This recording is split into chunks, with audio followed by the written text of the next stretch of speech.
नमस्कार, जय जय सिया राम। स्वागत है आपका हमारे YouTube चैनल पंडित सौम्य अवस्थी में। और आज के इस वीडियो में हम जानेंगे कि नवरात्रि में यदि आप अपने घर पर अखंड दीपक की स्थापना करते हैं तो उसे करते समय आपके मन में कौन कौन से संशय उत्पन्न हो जाते हैं और उनका समाधान क्या है। साथ ही साथ हम इस वीडियो में जानेंगे कि नवरात्रि में अखंड दीपक की स्थापना हमें किस प्रकार से करनी चाहिए, उसके स्थापन से लेके उसके जैसे जो पूजन होता है दीपक का, उसके पूरी मैं पूजन विधि भी आपको समझाऊंगा। सबसे पहले देखते हैं संशय कौन कौन से आपके मन में उत्पन्न होते हैं कि जैसे दीपक कैसे स्थापित करें।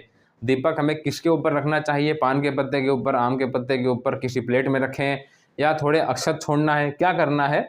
साथ ही साथ दीपक को कहाँ रखना है, देवता के दाईं ओर या अपने दाईं ओर, तथा दीपक किसका होना चाहिए, घी का, तिल के तेल का, सरसों के तेल का या किसी अन्य तेल का, तथा उसमें बत्ती कौन सी प्रयोग करनी है, जैसे रुई की बत्ती हो तो सफ़ेद हो कि लाल हो, तथा दीपक की दिशा क्या रहनी चाहिए, उत्तर, पूर्व या पश्चिम या दक्षिण। इन सभी विषयों पे हम चर्चा करेंगे। सबसे पहले जान लीजिए दीपक है कौन। तो दीपक आपके कर्म के साक्षी हैं। आपने कहावत सुनी होगी जिस प्रकार से कि जंगल में मोर नाचा किसने देखा, तो शायद कोई देखा होगा। तो उसी प्रकार से आपने 9 दिनों तक माता रानी की पूजा की, साधना की, जप किया, उनका व्रत किया इत्यादि हर प्रकार से आपने उनकी पूजा करने का प्रयास करा। तो इसका साक्षी कौन है, तो इसका साक्षी है अग्नि। तो इसीलिए अग्नि यानी कि दीपक देवता की यहाँ पे स्थापना की जाती है। आइए सबसे पहले जानते हैं कि दीपक की हमें स्थापना कैसे करनी चाहिए। तो इसके लिए शास्त्रों में विधान आता है कि ना चैव स्थापित दीपम साक्षात भूमो कदाचना, अर्थात दीपक की जो स्थापना है यानी दीपक जब भी आप रखें तो कभी भी उसका भूमि से संपर्क ना कराएं, प्रयास करें। और यहाँ अनिवार्य है कि दीपक को आप हमेशा या तो जैसे किसी पान के पत्ते के ऊपर रख लीजिए, कभी या ना हो पाए तो आम के पत्ते के ऊपर रख दीजिए, ना हो तो एक प्लेट में ही रख दीजिए। यह भी ना हो पाए तो कम से कम थोड़े अक्षत ही उसके नीचे छोड़ देने चाहिए दीपक के, अर्थात कभी भी दीपक को आप सीधे भूमि के संपर्क में ना रखें। अगला प्रश्न आता है कि दीपक को हमें कहाँ स्थापित करना चाहिए। तो इसमें एक उत्तर आता है कि घृत दीपम भवे दक्षो तैल दीपस्तु वामतः, अर्थात जो घी का दीपक होगा वह हमेशा देवता के दाईं ओर रखा जाएगा और जो तेल का दीपक होगा वह हमेशा देवता के बाईं ओर रखा जाएगा। तो यहाँ पर मैंने आपको समझाने के लिए एक गणेश जी की छोटी सी छवि बना के रखी है। माता रानी की हम अवश्य बनाते किंतु थोड़ा कठिन पड़ जाता।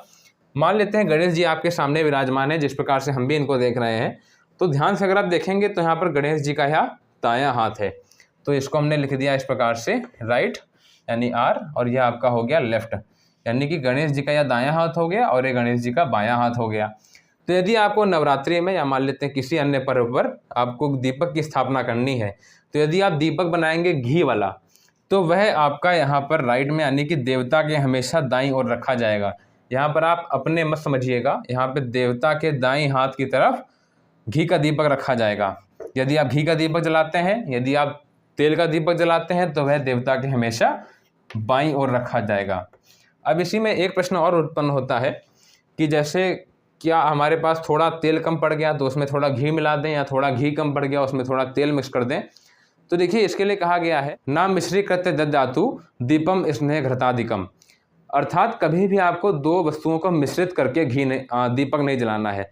जैसे कुछ लोग करते हैं कि थोड़े तिल के तेल में थोड़ा घी मिला दिया या थोड़ा तिल के तेल में सरसों का तेल मिला दिया, तो इस प्रकार से आपको नहीं करना चाहिए। नवरात्रि में आपको घी का दीपक ही जलाना चाहिए और घी गाय का ही होना चाहिए, भैंस के घी का नहीं करना चाहिए, आपको दीपक जलाना चाहिए। प्रयास करें गाय का ही घी हो, और वह ना मिले तो आप तिल के तेल का दीपक जला सकते हैं। सरसों के तेल का दीपक नवरात्रि में नहीं जलाना चाहिए। अब अगला प्रश्न, जैसे कि हमने इतना देख लिया, अब आप एक प्रश्न करेंगे कि बत्ती कौन सी हम इस्तेमाल करें, लाल बत्ती या सफ़ेद बत्ती। तो देखिए इसके लिए कहा गया है कि सिद्धवर्ती युतो दक्षे रक्तवर्ती स्तुवामतः। सिद्ध अर्थात श्वेत रंग की जो बत्ती होगी, सफ़ेद रंग की जो बत्ती होगी वह आपका हमेशा देवता के दाईं ओर रखी जाएगी, और जो आपकी लाल रंग की बत्ती होगी वह हमेशा देवता के बाईं ओर रखी जाएगी। तो इस प्रकार से आप यहाँ पर समझ सकते हैं कि देवता के दाईं ओर घी का दीपक होता है तो देवता के दाईं ओर सफ़ेद रंग की बत्ती होती है। इसका अर्थ ये हुआ कि देवता के दाईं ओर घी का दीपक में हमेशा सफ़ेद रंग की बत्ती होगी, और यदि आप तेल का दीपक जलाते हैं तो वह देवता के बाईं ओर रखा जाएगा तेल का दीपक, और उसमें लाल रंग की बत्ती पड़ेगी। अब एक प्रश्न आता है कि दीपक जो हम जलाएंगे उसकी दिशा क्या रहेगी। जैसे मान लीजिए हमने ये दीपक रखा दियाली, या जैसे अखंड दीपक मान लीजिए है, तो इसमें जैसे मान लीजिए हमने ज्योति जलाई, जैसे हमने इसमें दीपक को जलाया, तो इसकी लौ तो एक ही ओर रहेगी ना, जैसे या तो मान लीजिए उत्तर की ओर हो गई, नहीं तो अगर आपने थोड़ा दीपक को घुमा दिया ऐसे करके, तो जब ये घूम के आएगा तो मान लीजिए अगर ऐसे हो गई लौ इसकी, तो ये पूर्व की ओर हो जाएगी। थोड़ा और घुमा देंगे आप तो साउथ की ओर यानी दक्षिण, फिर आपका पश्चिम। तो किस ओर रखी जाए, तो आप ये समझ लीजिए यदि आप पूर्व और उत्तर की ओर करेंगे दीपक का मुंह, यानी कि दीपक की जो लौ है यदि उसके जो मुख होगा वह आपका उत्तर और पूर्व दोनों की ओर होगा, इन दोनों में से किसी एक की ओर होगा, तो वह आपका हर प्रकार से आपकी आयु को बढ़ाने वाला होगा और धन प्रदान करने वाला होगा। किंतु यदि आप उसका मुख कहीं दक्षिण की ओर या पश्चिम की ओर कर देते हैं तो वह आपके लिए कदापि उचित नहीं है, वह आपकी आयु को घटाने वाला भी हो सकता है अथवा वह आपको हानि ही पहुंचाएगा। आइए चलिए जानते हैं कि नवरात्रि में हमें अखंड दीपक की स्थापना किस प्रकार से करनी है।